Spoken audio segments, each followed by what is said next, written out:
Hello there, welcome again. It's Al here from MBX, mindbodyxtra, and welcome to you from across the world and locally once again.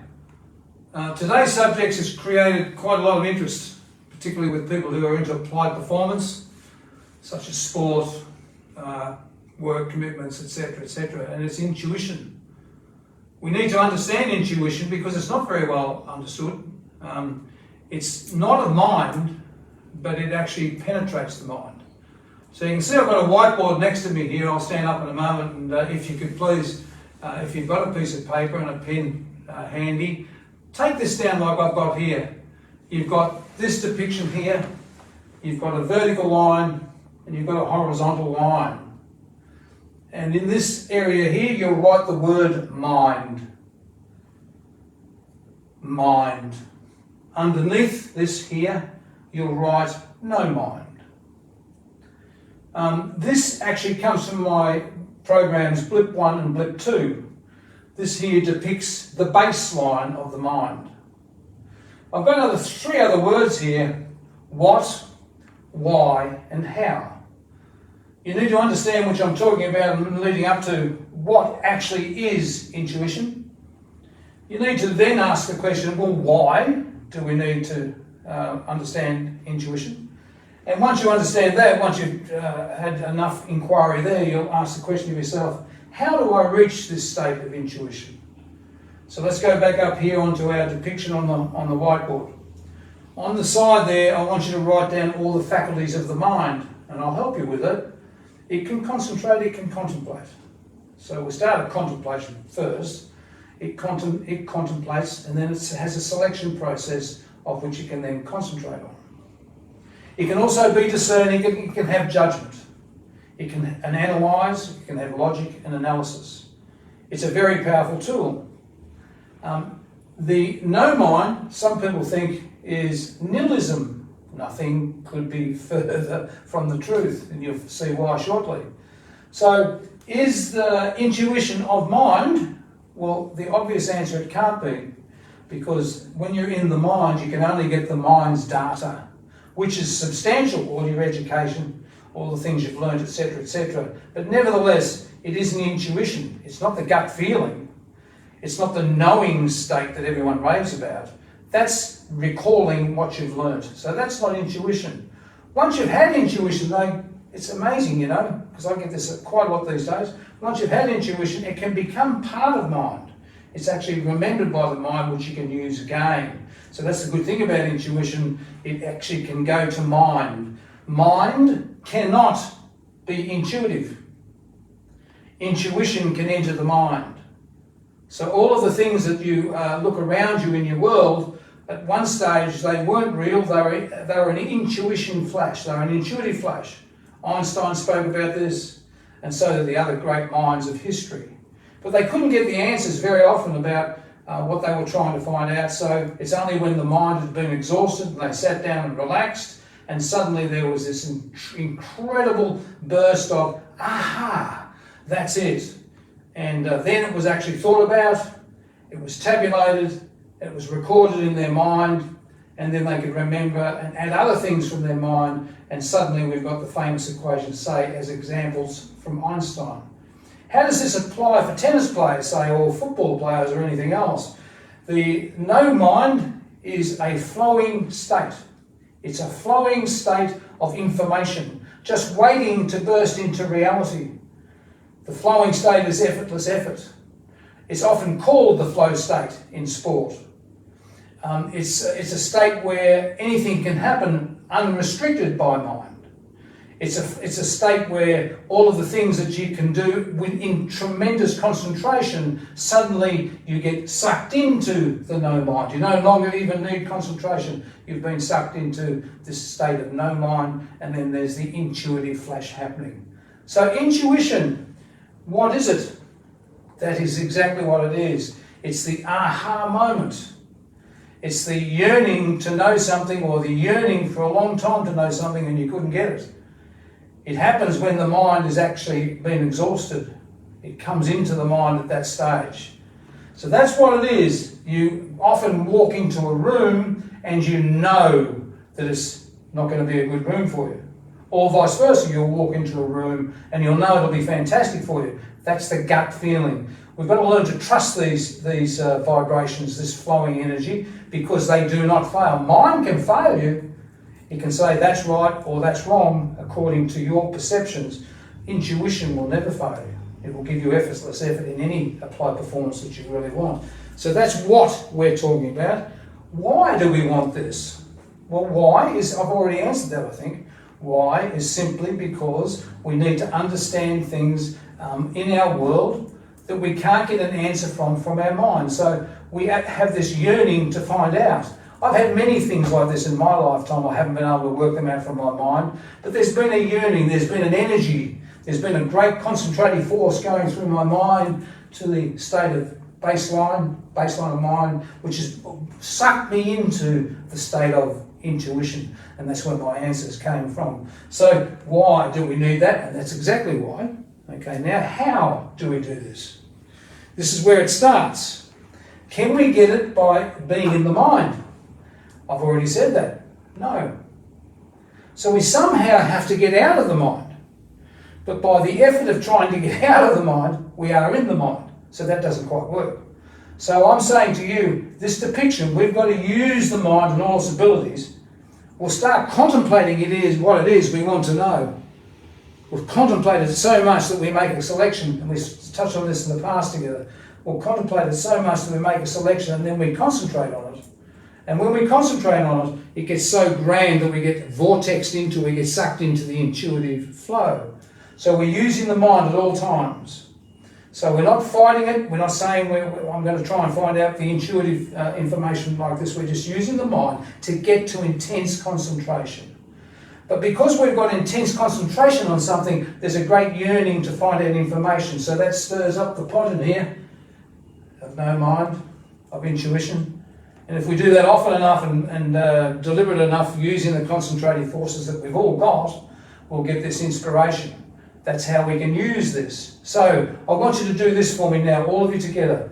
I want you to count down 5, 4, 3, 2, 1, and 0 here. The 0 is that little intersection where the vertical line meets the horizontal line. Let's call that a portal. I'll put a little circle here. A portal. That's our portal to below. But we've used the mind to go down to that point. 5, 4, 3, 2, 1, 0. We're using the mind.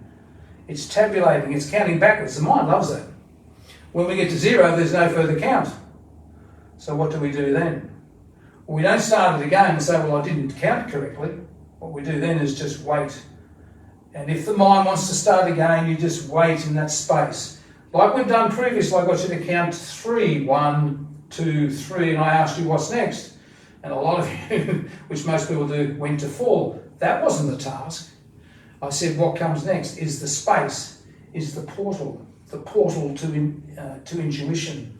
We have to get used to the space. If we get used to the space through incredible concentration, we'll actually get to the portal, and then we have an open channel.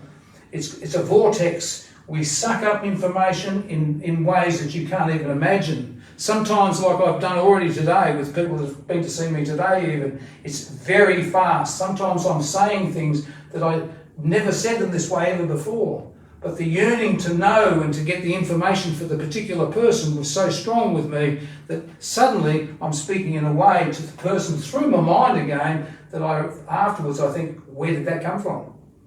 Where did it come from? No mind. What is that called? Intuition. How do we use this? And how do we do this? It's all, as I've said, using the mind to get to concentration, heavy concentration. And then once you've got the concentration flowing along, you're flowing. Hear the word flowing. Intuition is a flowing state. It's not a static state. The mind can be very, very static.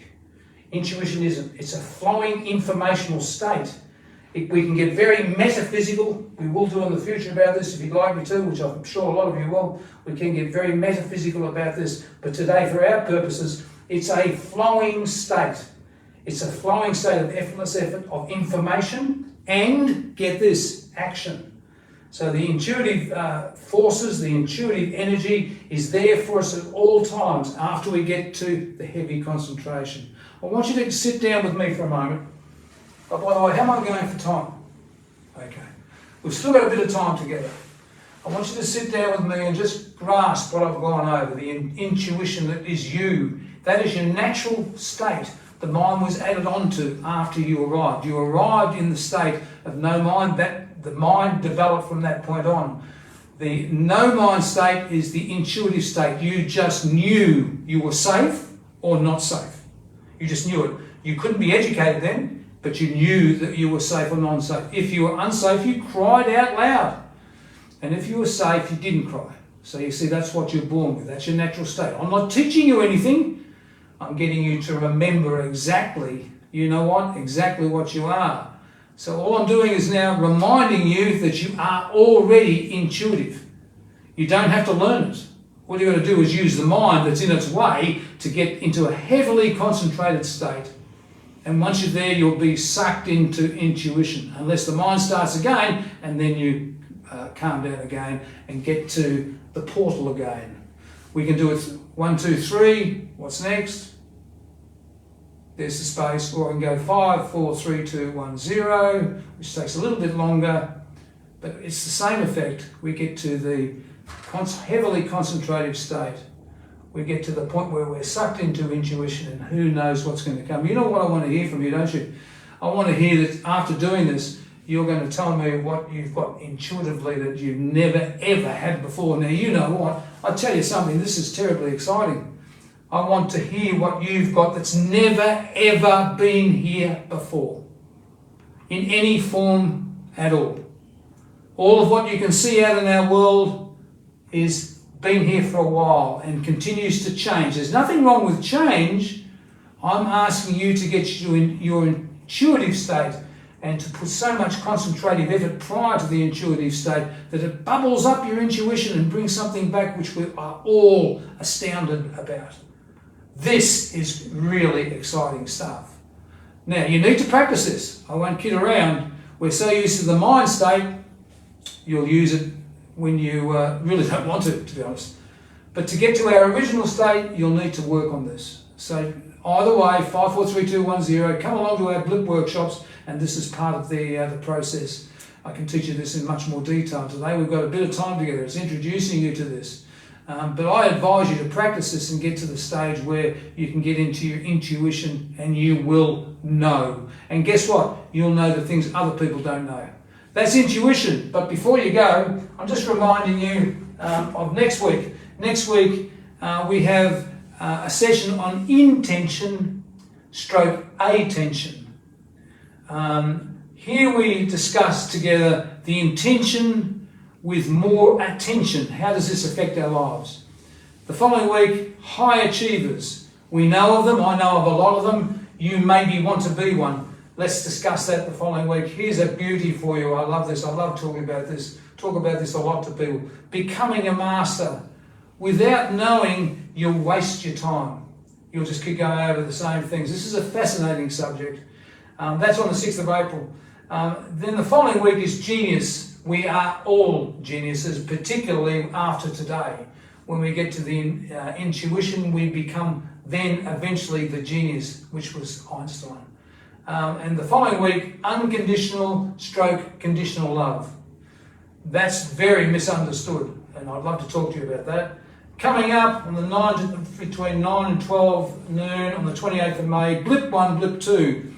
Take you into the applied meditation model that I've spoken about today. Love to have you come along for that. These are contact webinar formats. You're welcome to come along to these. And then there's the blip of health. How do we apply this to our health? So many people out there these days after the pandemic now is sort of settling. They've really got some health issues. This will really help. This doesn't replace medical expertise, it enhances it. This is 9 to 12 noon on the 30th of June. And then the following workshop is the blip of tennis, 9 to 12 noon on the 23rd of July. The venues will be announced. It will be possibly locally at the Box Hill Golf Club. Beautiful venue. I'd also like to remind you, boy, would we love to have you as our members. This has got tremendous benefits joining us up. You'll have these type of things, but they'll be actually directed particularly only to members. It'll be expanded much more. This will cost you not much more or even less than the cost of coffee and cake per month. You'll be available, all of our programs, all of the things that you can see behind me, plus the developing repertoire of different programs coming. And you'll be hearing from other high achievers who I'll interview, and they'll pass on their expertise with you. You'll even have a famous chef who'll give you recipes and how to cook them. What more could you ask for? I'd love to see you next week. I hope you enjoyed our brief talk on intuition. Thanks for that. See you next time. Bye for now.